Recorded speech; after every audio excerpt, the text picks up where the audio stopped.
Halo teman-teman, dalam kesempatan video kali ini kita akan membahas tentang 4 rekomendasi microcontroller untuk para pemula. Jadi buat teman-teman yang baru di tahun sekarang memulai microcontroller, itu belum terlambat, masih ada kesempatan. Dan semakin kesini, microcontroller itu malah justru semakin gampang dan semakin ramah untuk pemula. Kami sudah merangkum 4 microcontroller yang cocok untuk para pemula. Apa saja 4 microcontroller itu? Menurut kami, kita simak videonya.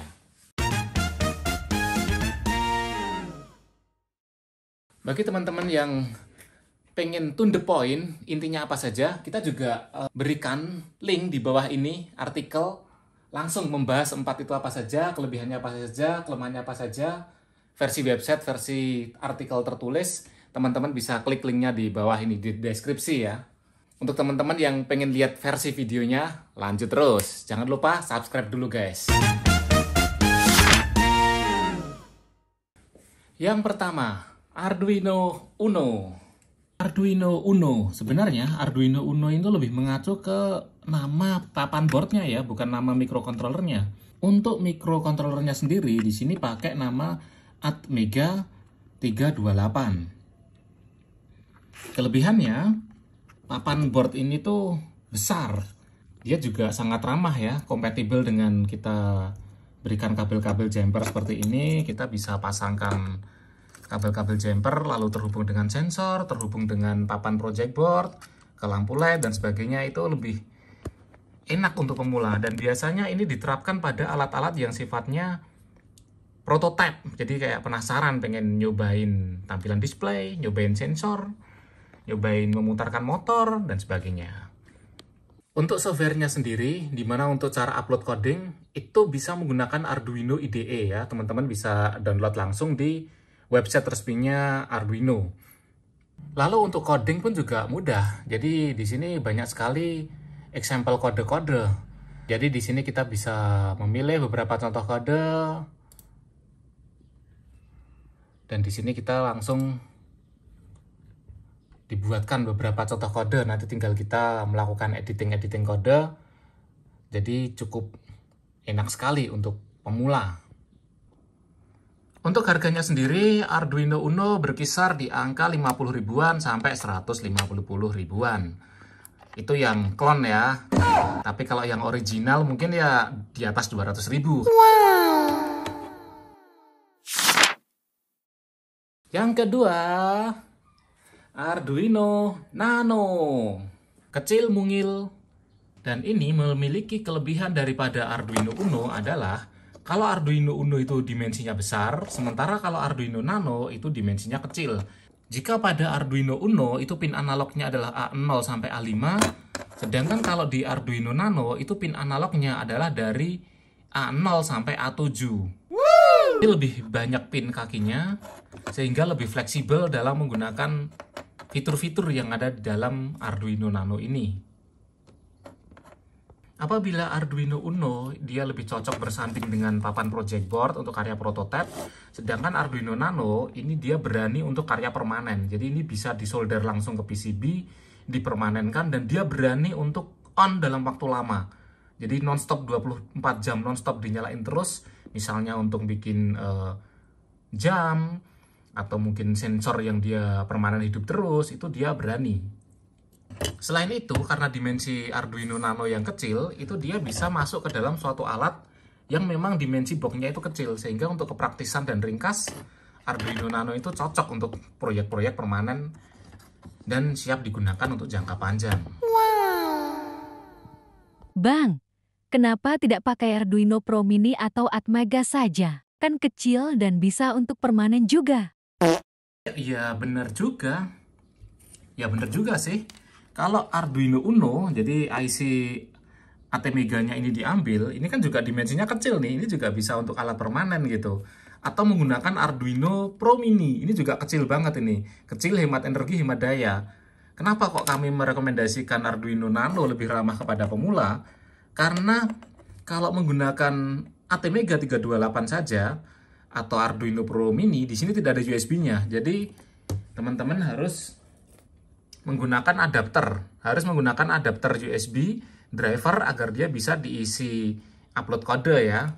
Padahal kalau untuk pemula itu menggunakan adapter seperti ini tentu lebih ribet, tidak mudah. Lebih enak kalau Arduino Nano itu langsung ada USB-nya seperti ini. Contohnya ini kemarin kita bikin suatu game anak-anak ya. Kita pakai Arduino Nano membuat game matematika. Nah, di sini kalau kita pakai Arduino Nano, itu enaknya USB-nya itu langsung tertanam. Jadi kita bisa sewaktu-waktu editing coding, atau mungkin nanti kita fungsikan untuk jadi alat lain gitu, kita bisa upload kode yang baru itu juga gampang di sini. Ini contoh misalnya tadi game matematika, setelah diisi coding baru, di sini berubah fungsi menjadi jam. Di sini menampilkan kalender jam, mungkin nanti juga bisa alarm, dan sebagainya gitu.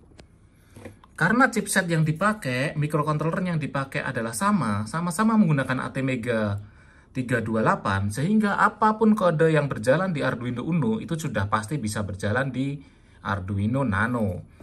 Bisa dibilang sama, tidak ada perbedaan kalau secara microcontroller. Sedangkan untuk kelemahannya sendiri bagi saya, atau menurut saya ini, hanya menurut saya, untuk driver USB yang CH340 ini gampang rusak ini. Ini kita sudah merusakkan 4 Arduino Nano dan akhirnya hanya bisa digunakan untuk robot seperti ini guys. Sedangkan untuk harganya sendiri Arduino Nano berkisar antara 30 ribuan, 50 ribuan hingga 100 ribuan. Menurut saya ini adalah worth it ya.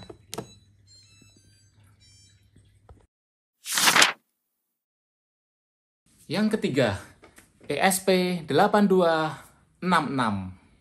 ESP8266 ini sudah ada Wi-Fi-nya.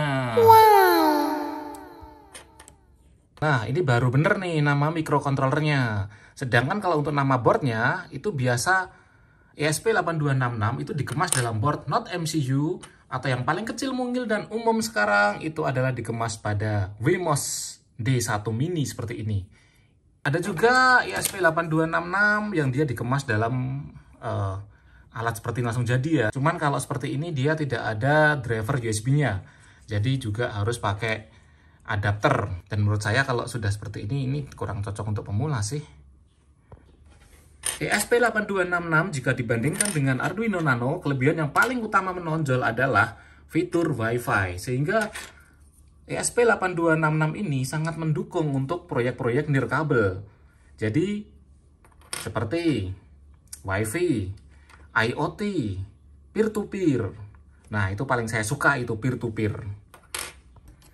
Jadi pada ESP8266 itu dia bisa berkomunikasi peer-to-peer. Jadi 8266 itu dia bisa terkoneksi via Wi-Fi. Jadi ini bisa enak nih, misalnya kita bikin sensor hujan, kita taruh di luar rumah, lalu di dalamnya itu receivernya, dia menampilkan informasinya.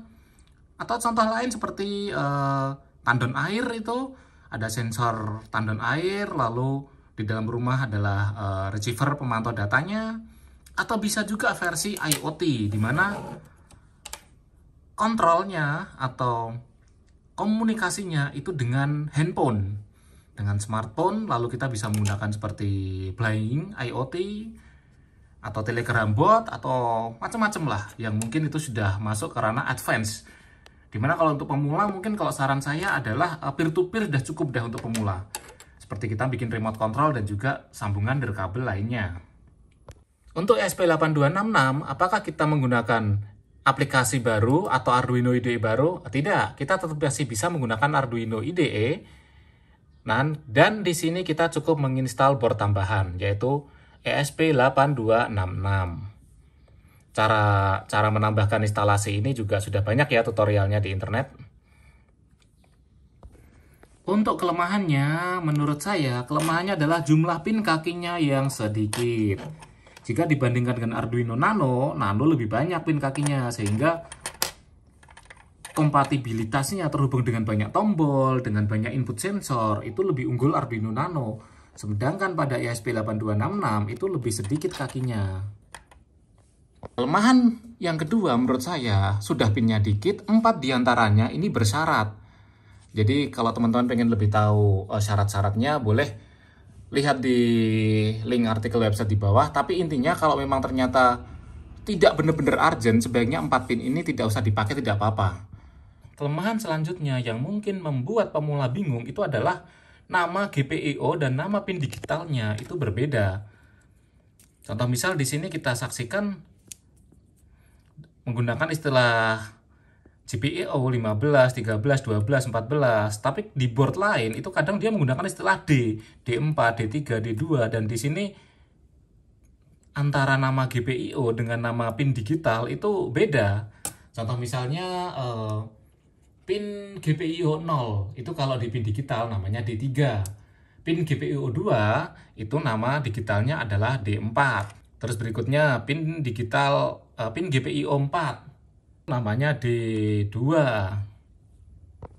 Dan itu ketika pada coding itu misalnya di sini D6 atau GPIO 12 itu ketika kita ganti 12 seperti ini itu juga bisa jalan normal seperti itu. Tapi kalau misalnya di sini tadi D6 lalu kita huruf D-nya kita hapus menjadi GPIO 6 itu akan jadi error, bisa bahaya. Atau misalnya kita tulis 12 gitu, tapi depannya kita tambahin D gitu, ini juga bisa bermasalah. Jadi sering buat bingung ini memang untuk para pemula. Berikutnya lagi, ini mungkin kelemahan atau mungkin sudah normal sebenarnya. Tegangan kerja logika pada ESP8266 itu adalah 3,3 volt. Berbeda dengan Arduino Uno ataupun Nano yang dia bisa kompatibel dengan 5 volt. Namun itu bisa diatasi dengan menggunakan level shifter. Jadi pengubah tegangan logika dari 3,3 volt menjadi 5 volt. Atau sebaliknya dari 5 volt turun ke 3,3 volt. Level shifter juga harganya murah sih, ini hanya mungkin 5 ribuan maksimal 10 ribuan. Untuk harga di pasaran ESP8266 jika hanya chipset saja itu harganya murah, hanya belasan ribu.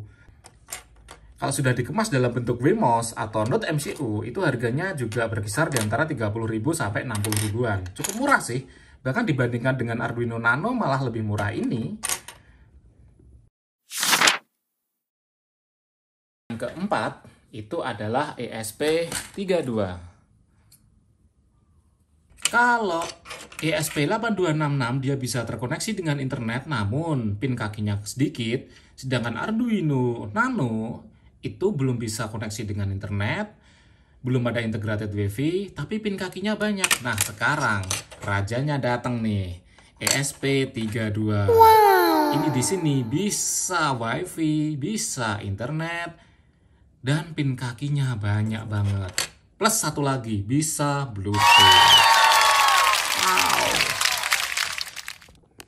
ESP32 ini adalah benar nama microcontrollernya. Sedangkan nama board kemasannya itu paling umum dijumpai itu adalah DevKit board. Bisa DevKit V1, bisa DevKit V4. Semuanya ramah untuk pemula. Cara upload kode dan mengisi kodenya itu juga masih sama. Menggunakan Arduino IDE. Cukup teman-teman melakukan install board tambahan di sini supaya muncul menu ESP32. Ini cara menginstalnya pun juga sudah banyak tutorialnya di internet. Ini microcontroller memang bikin candu sekali kalau bagi saya. Aplikasinya itu banyak banget. Beberapa aplikasi yang digunakan di Arduino maupun ESP8266 itu bisa dibilang ESP32 bisa menjalankannya. Peer-to-peer bisa, WiFi bisa, Bluetooth bisa, IoT terkoneksi dengan internet, dan juga nanti dikontrol via HP, itu pun juga bisa.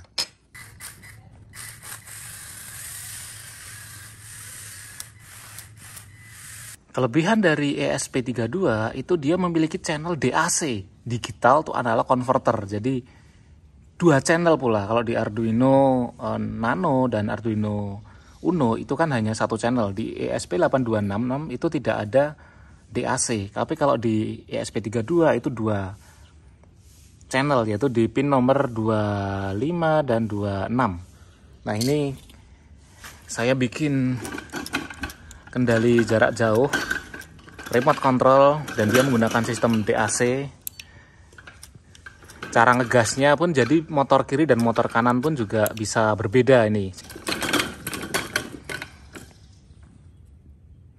Komunikasi Wi-Fi-nya pun juga bisa dua arah ya. Jadi dari transmitter menuju receiver, di sisi lain juga dari receiver pun juga dia mengirimkan data balik ke transmitter pun bisa. Seperti ini, di sini kita bisa memantau kapasitas baterainya, ampere yang sedang bekerja, dan juga di sini kita ada sensor jarak. Di sini kita pasangkan HCSR sehingga kita bisa tahu jaraknya dengan depan berapa senti. Jadi memang komunikasi peer-to-peer dari ESP32 ini menurut aku sangat keren sekali ini. Kelemahannya sendiri tetap ada. Seperti pin bersyarat. Jika tadi di ESP8266 ada 4 pin bersyarat, untuk ESP32 juga sama, ada 4 pin bersyarat pula. Terutama bagi yang 38 pin, kan ada yang 30 pin, ada yang 38. Ternyata yang 38 pin itu juga 8 pin tambahannya pun juga sebenarnya bersyarat dan sebaiknya juga nggak bisa digunakan juga. Jadi teman-teman mau pilih yang 30 atau 38 ya sama aja sih, tetap yang dipakai cuman itu aja pinnya. Lalu untuk pin bersyarat pada ESP32 itu ada di GPIO 0, 5, 12, dan 15. Pada ESP32 kan pinnya banyak ya. Jadi apabila masih ada pin lain yang masih bisa dipakai, ya lebih baik 4 ini aja nggak usah dipakai, nggak masalah sih. Masih banyak kan pin-pin lainnya yang masih bisa dipakai. Kelemahan kedua dibandingkan dengan Arduino Nano ataupun Uno itu tegangan logika kerjanya di 3,3 volt. Ya sama ya seperti ESP8266 tadi, dimana kalau kita bermain dengan sensor dan komunikasi yang 5 volt kita harus pakai level shifter lagi. Kelemahannya selanjutnya itu sebenarnya itu kelebihan sih, bukan kelemahan. Cuman kalau bagi pemula mungkin harus butuh yang advance. Jadi pada ESP32 itu kalau kita pengen mengoptimalkan semua fitur yang ada di dalam microcontroller ini, itu kita harus membutuhkan suatu pengetahuan coding yang tingkat expert kayak gitu. Untuk kelemahan selanjutnya dari ESP32 itu adalah lebih boros daya, terutama saat WiFi aktif, di mana suhu internal dari ESP32 itu bisa mencapai 60 derajat Celcius. Jadi untuk ESP32 ini apabila kita menggunakan baterai, itu dia cocoknya untuk alat yang sifatnya tidak permanen on terus. Untuk karya yang sifatnya permanen on terus, ya kita menggunakan ESP32, tapi ini karyanya on terus gitu. Karena ini adalah jam dan juga suhu, kelembapan, dan juga ada alarm, itu kita selalu on. Kita menggunakan adaptor di sini. Kita menggunakan adaptor sehingga dia berani untuk on terus. Karena kalau menggunakan baterai lithium, itu dia untuk on terus ya sudah pasti hanya hitungan jam langsung habis nanti baterainya. Kurang efisien ya. Untuk harga di pasaran, ESP32 dengan kemasan DevKit V1 ataupun DevKit V4 itu bervariasi antara 60 ribuan sampai 150 ribuan. Ya, itu tadi teman-teman 4 rekomendasi yang paling ramah dengan pemula. Sebenarnya masih banyak sih seperti STM32, ada Raspberry, ada Orange Pi, tapi menurut saya itu untuk pemula masih butuh persiapan-persiapan yang lebih lanjut deh. Kalau menurut kalian, apa saja sih yang paling ramah dengan pemula selain 4 ini tadi? Kalau menurut kalian juga, kira-kira mana nih favorit dari 4 ini? Oke, tulis di kolom komentar. Terima kasih.